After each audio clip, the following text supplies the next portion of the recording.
안녕하세요. 저희는 오늘 폐 제열과 운동에 대해 설명해 드릴 고진숙, 이종민입니다. 저는 나중에 집에서 할 수 있는 운동법에 대해 설명해 드리도록 하겠습니다. 환자분께서 COPD 질환을 더 잘 감당해 낼 수 있게 도움을 주는 폐 제열과 운동에 대해 배워보도록 하겠습니다. 본 비디오를 보시면서 직접 따라해 보시고 앞으로 보여드릴 운동 요령들을 충분히 익히실 때까지 반복해서 시청해 주시기 바랍니다. 만성 폐쇄성 폐질환 COPD는 평상시 일상적인 활동 중에도 숨가쁜 증세를 느끼게 합니다. 이러한 숨가쁨이나 불편한 느낌을 피하기 위해 아예 비활동적으로 지내시는 것이 더 낫다는 생각이 들 수도 있습니다.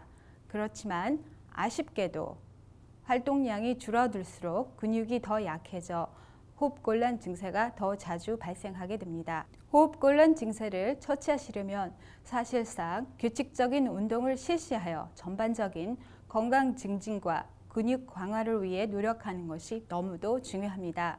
COPD 환자분께서 활동적인 생활을 하실수록 그 혜택은 더욱 커지게 됩니다. 어떤 운동을 시작하기 전에 그 운동이 환자분께 안전한지 의사분과 상담하십시오. 폐 재활 프로그램이나 폐 건강 프로그램을 추천받으실 수 있습니다.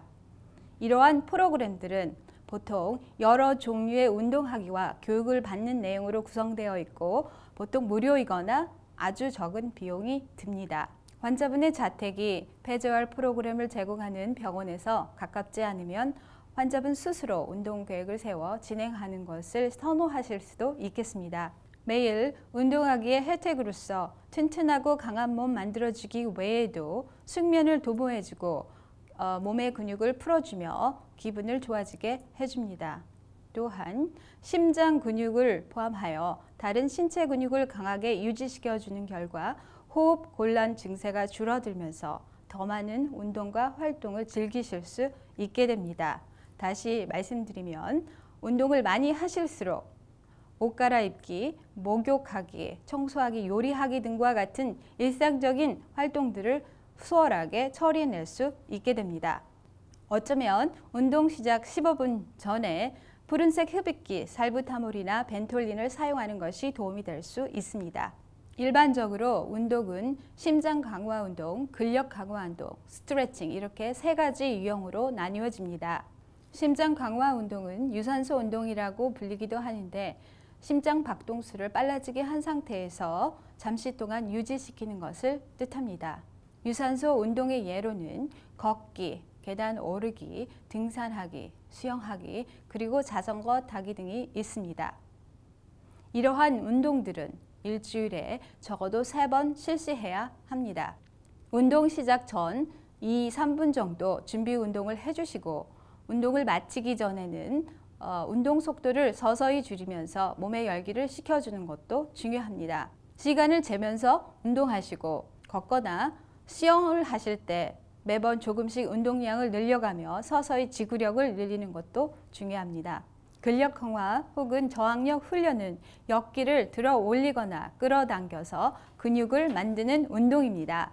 작은 역기, 스프깡통 또는 고무줄처럼 신축성 있는 테라밴드를 사용하십시오.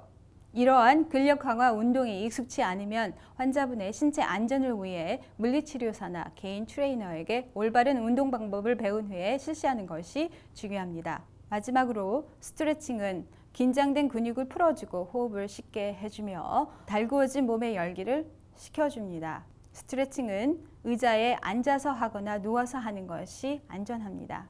심장 강화 운동, 근력 강화 운동, 스트레칭 이 세 가지 모두가 중요합니다. 심장 강화 운동은 오늘 하고 근력 강화 운동은 내일 하는 식으로 번갈아 가면서 격일로 실시하고 스트레칭은 매일 실시하셔야 합니다. 운동 중이나 운동 후에는 통증이 없어야 합니다. 그리고 숨을 절대 참지 마십시오. 운동 중에는 힘이 들어가는 부분에서는 숨을 내쉬고 가볍고 쉬운 부분에서는 숨을 들이마십니다. 지금부터 집에서 할 수 있는 간단한 운동법을 보여드리겠습니다. 앉은 자세나 벽이나 카운터에 기대서 균형을 잡은 자세로 실시하십시오. 제가 단계들을 설명하는 동안 화면에 나오는 COPD 환자분을 보시고 따라 하십시오. 처음엔 각 동작들을 두세 번 반복하시고 그 횟수를 총 10번까지 늘리십시오. 각 동작들이 쉬워지면 역기 무게를 늘리거나 횟수를 조금 더 늘리실 수 있습니다. 맨 처음 보여드릴 운동은 벽을 이용해 다리를 굽혔다 폈다 하는 벽 스쿼트 운동입니다. 등을 똑바로 벽에 대고 서서 발을 나란히 앞쪽을 향하게 하고 벽에서 60cm 정도 떨어진 곳에 두십시오. 팔을 양옆에 두고 무릎을 살짝 굽힌 상태에서 등을 벽에 댄 채 아래로 미끄러져 내려가도록 하십시오. 이 자세를 1초 동안 유지하고 나서 엉덩이에 힘을 주고 등을 벽 위로 밀어 올려 처음 서 있던 자세로 돌아오십시오. 이게 완성된 한 동작입니다. 이 동작을 두세 차례 더 반복하십시오. 숨을 참지 마시고 몸을 밀어 올릴 때 숨을 내쉬는 걸 꼭 상기하시기 바랍니다. 자, 이번엔 다리 펴기 운동을 보여드리겠습니다. 튼튼한 의자의 등 뒤나 카운터에 양손을 얹고 똑바로 섭니다. 한쪽 다리를 무릎을 편 상태에서 뒤쪽으로 올렸다가 1초 동안 이 자세를 유지한 후 다시 원래 자세로 돌아오십시오. 이게 한 동작입니다. 이 동작을 한두 차례 반복하시고 이젠 다른 쪽 다리도 똑같은 동작을 반복 실시합니다. 다음은 이두박근 운동입니다. 의자에 앉아 양발을 바닥에 평평하게 대고 의자 등받이에 등을 고추댑니다. 가벼운 역기 하나씩 각 손에 들고서 양옆에 댑니다. 숨을 깊게 들이쉬고 숨을 내쉬면서 역기를 어깨 높이까지 올리십시오. 한 번에 한쪽 팔씩 들어 올릴 수도 있습니다. 숨을 들이마시면서 천천히 역기를 내리십시오. 이 완성된 동작을 한두 차례 더 반복 실시합니다. 마지막 운동은 벽 밀고 팔굽혀펴기입니다. 벽을 보면서 다리를 어깨 너비로 벌립니다. 벽에서 팔 길이만큼 혹은 조금 더 멀리 떨어져 서십시오. 어깨 높이와 어깨폭 정도로 손바닥을 벽에 평평하게 댑니다. 천천히 팔꿈치를 굽혀서 몸을 벽 쪽으로 낮춥니다.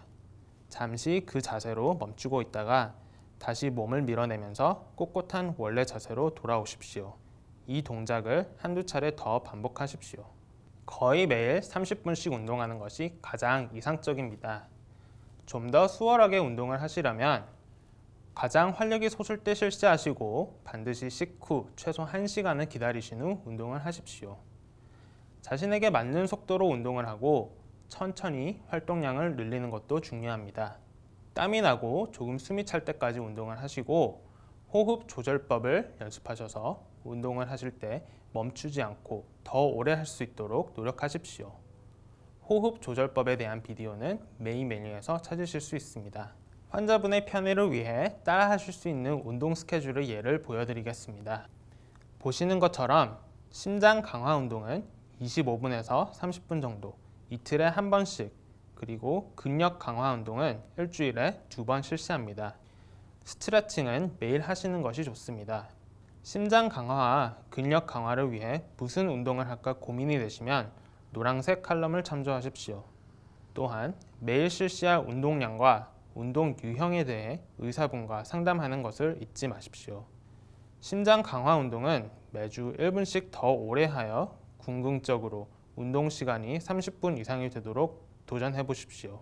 근력 강화 운동은 한 동작을 매주 한 차례씩 더 실시하여 결국 10차례에서 12차례씩 해낼 수 있도록 노력하십시오. 운동으로 인해 불편한 호흡곤란이 일어나면 의사와의 상담을 고려해 보시고 운동 실시 전 파란색 흡입기를 사용해 보십시오. 가정용 인공호흡기를 사용하시는 환자분들은 운동 중 사용하는 산소량을 조절해 보실 수도 있습니다. 마지막으로 기억해야 할 폐 재활과 운동에 관한 중요한 요점들은 다음과 같습니다. 운동은 근육을 강화시켜주고 호흡 곤란을 줄여줍니다. 운동을 하는 것이 환자분에게 안전한지 의사와 상의하십시오. 거의 매일 30분 동안 운동하십시오. 심장 강화 운동과 근력 강화 운동을 격일로 번갈아 가면서 하시고 스트레칭은 매일 하십시오. 더 건강한 몸과 마음을 위해 노력하는 환자분들을 응원하겠습니다. 폐 재활과 운동에 대해 더 자세한 정보를 얻고 싶다면 본 동영상과 딸린 팜플렛을 참조하십시오. 오늘 마지막까지 본 동영상을 시청해 주셔서 감사합니다.